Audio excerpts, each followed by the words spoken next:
Hi, my name is Lee Howarth. I'm a product manager at Novell. I'm here at BrainShare, and I'm going to show you a demonstration of how you can provide access to SharePoint when the users are in eDirectory.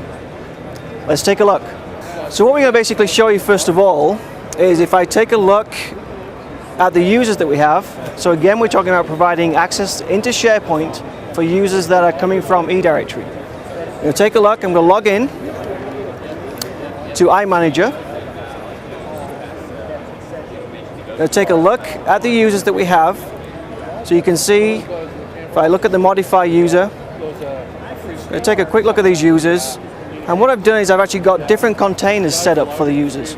They are for managers, sales, and users. And we're actually going to use these containers to define different roles for the users as well as they get into SharePoint.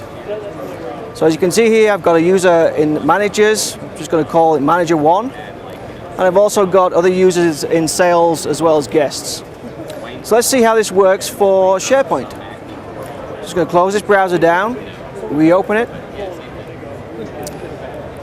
Click into a portal that's protected by Access Manager, and I'm going to log in as manager 1, password of Noel. And just imagine this is a standard corporate portal. So I'm now going to click on SharePoint. And you'll see here that I actually got a single sign-on straight into SharePoint. And we're doing this because we're actually able, with Access Manager, to use the WS Federation capability, which communicates with Active Directory Federation services. And that information is then fed into SharePoint.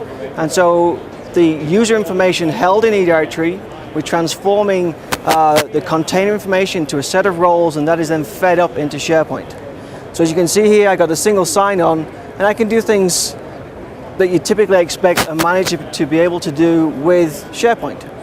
If I log in as a different user, again, remember these users are coming out of eDirectory. There is no user for these associated to SharePoint from an Active Directory. This time I'm going to log in as just a standard guest.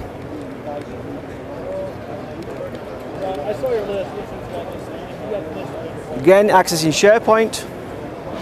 And here, as you can see, because of the role information that's come out of eDirectory and has been fed into SharePoint, I don't have access to any of the site features. So what you basically saw, as I said, is to provide the single sign-on into SharePoint when your users aren't associated to an Active Directory that SharePoint is using. So really think of it as you could have multiple communities of users spread across multiple identity stores, and you can provide access to all those users to SharePoint. It's really going to make SharePoint administrators' lives far simpler. Thank you for your time.